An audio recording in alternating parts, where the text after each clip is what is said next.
actuellement vous avez abandonné votre travail parce que vos conditions physiques vous sont pesantes. Qu'est-ce qui s'est passé exactement? Eh bien, j'ai travaillé chez un médecin esthétique pendant 8 ans. Un médecin qui s'est converti dans l'esthétique, et puis j'avais une grande confiance en cette personne parce qu'elle m'a beaucoup arrangé. Elle m'a fait une liposuction, culotte de cheval, gracieusement. Tout s'est bien passé malgré quelques petites choses qui auraient pu tourner au drame quand même, parce qu'aucune, étant donné que c'était gratuit, aucune consultation préalable. À l'époque 2003-2004, il fallait faire le test du VIH, une prise de sang, voir s'il n'y avait aucun problème de santé. Donc, les 2 interventions se sont bien passées malgré tout. Et là, vous étiez plutôt contente? J'étais contente, très bon travail, j'étais contente. Et ça s'est un petit peu aggravé par la suite parce que j'ai eu des propositions de beauté, remise en forme des lèvres. Ensuite, le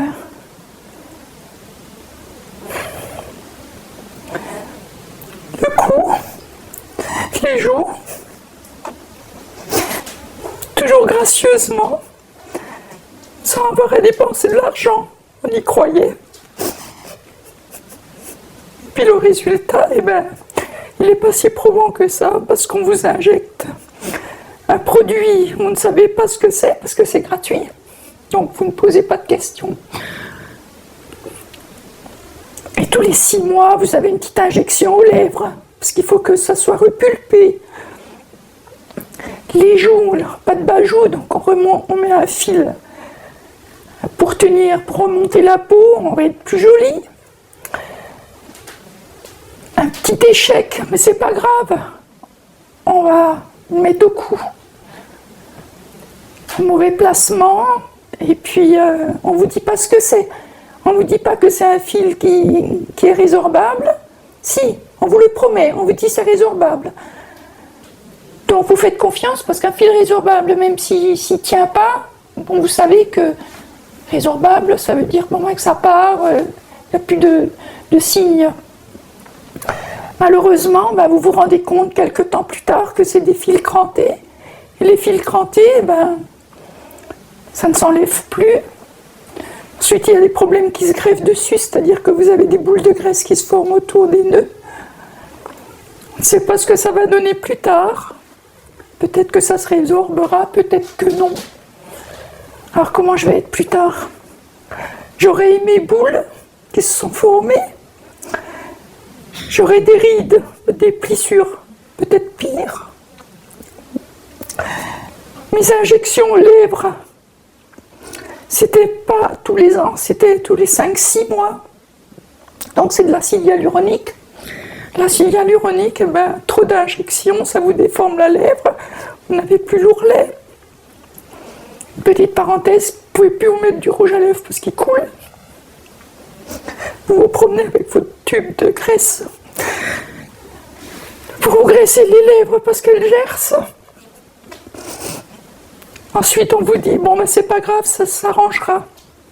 Mais tiens, tu as ta peau qui fripe, on va te faire un petit peeling. Tu seras jolie. On accepte, parce que c'est gratuit. On vous dit un peeling moyen. En fait, c'est un peeling profond. Vous prévenez votre médecin, vous lui dites, j'ai été au soleil hier. Parce que j'allais dans les UV, 1 fois par semaine pour mon bien personnel, pas pour bronzer. On me répond, c'est pas grave. C'est après l'intervention, pendant 6 mois, il ne faut plus aller au soleil. Ensuite, tout redevient normal. Eh bien non. Il y a 3 à 4 mois d'émission de soleil avant le peeling, qu'il soit moyen ou profond. Eh bien, dans mon cas, c'est fini le soleil. Fini, on met de la pommade à plus de 50%, sans arrêt toute la journée. et on est à l'ombre avec un chapeau. Voilà. Alors, si je peux dire quelque chose aujourd'hui, n'allez plus chez les médecins qui ont juste une petite formation de 3 jours ou 24 heures, mais allez chez un chirurgien, un spécialiste. Vraiment, parce qu'un spécialiste, un chirurgien que j'ai rencontré, ne fait pas les fils crantés au cou. Voilà. Et dans votre cas, en fait, donc ça s'est mal passé. Vous avez un dossier médical qui vous permet de savoir comment tout ce qui a été fait ou qu'est-ce qui... À la base, je n'ai aucun dossier médical parce que c'était gratuit. Donc on fait ça à la bonne franquette. Avant de faire le minage, on vous fait une petite un mésolift aussi. J'ai eu pas mal de mésolift, c'est-à-dire des piqûres dans le cou. Et après ça, on a le cou enflé, mais il faut faire le travail. Aucune éviction. Après le peeling, aucune éviction de travail. C'est-à-dire qu'il faut faire le ménage tout de suite, il faut travailler tout de suite. Pose des fils, on se lève de la table d'opération du cabinet médical et on travaille. Vous n'avez pas eu l'impression qu'ils essaient de se faire la main un petit peu? Mais oui, c'est tout à fait le cas. C'est ce qui me vient à l'esprit depuis un bon mois. Depuis un bon mois, quand j'ai appris qu'on ne faisait plus les fils sur le devant du cou, qu'on le faisait plutôt à l'arrière pour cacher les cicatrices au niveau des cheveux ou derrière les oreilles. Mais je me suis rendu compte que j'ai servi de cobaye. Oui, ils se sont fait la main parce qu'ils ont fait des petits stages et depuis l'installation en 2002, eh bien, en fait, j'ai servi de cobaye. Oui, tout à fait, parce qu'ils n'avaient pas du tout... Ils se sont fait la main sur moi. Oui, c'est ce que je peux dire. Et je confirme. Je le confirme. D'ailleurs, j'ai fait tout mon possible pour ne pas faire le test de la dernière machine sur mon visage. Et justement, vous dites, donc vous avez fait votre possible pour ne pas faire le dernier test, mais il y a eu des éléments qui n'étaient pas concluants à un certain moment. Comment se fait-il que vous avez encore dit oui par la dernière fois? Mais parce qu'on a toujours espoir d'être joli, ça n'a pas marché, et puis on n'a pas le droit de dire non. On n'a pas le droit de dire non. J'étais une employée, donc femme de ménage, et on n'a pas le droit de dire non. C'est gratuit. Vous allez refuser quelque chose qui est gratuit quand on vous promet d'être belle, d'être jolie. Dans un cabinet esthétique, il faut être belle. Il faut qu'on ait un look. On refuse, ça c'est en aparté, on refuse des gens qui n'ont pas la morphologie, qui n'ont pas la tête d'être dans un cabinet esthétique. Je l'ai vu, monsieur. Je peux en témoigner.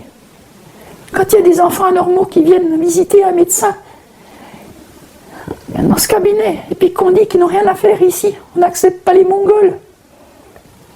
Oui, je suis obligée de dire la vérité, c'est vrai.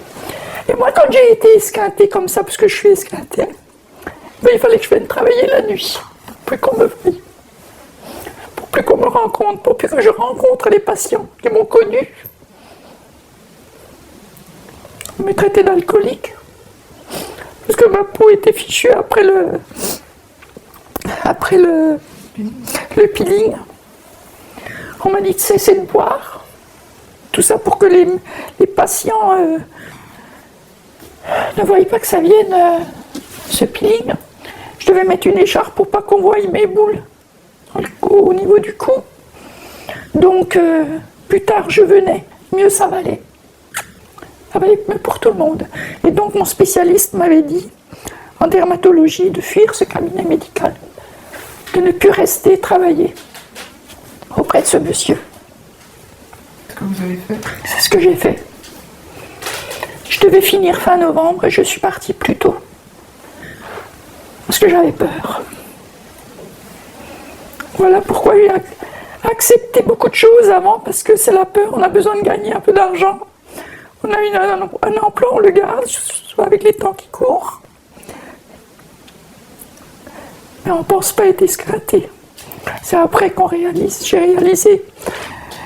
réalisé après, parce que c'est un beau parleur, ce monsieur.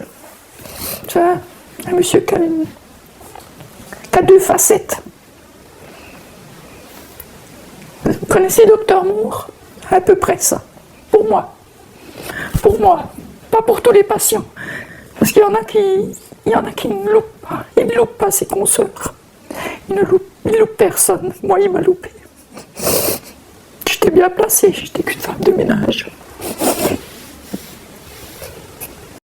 Une réaction?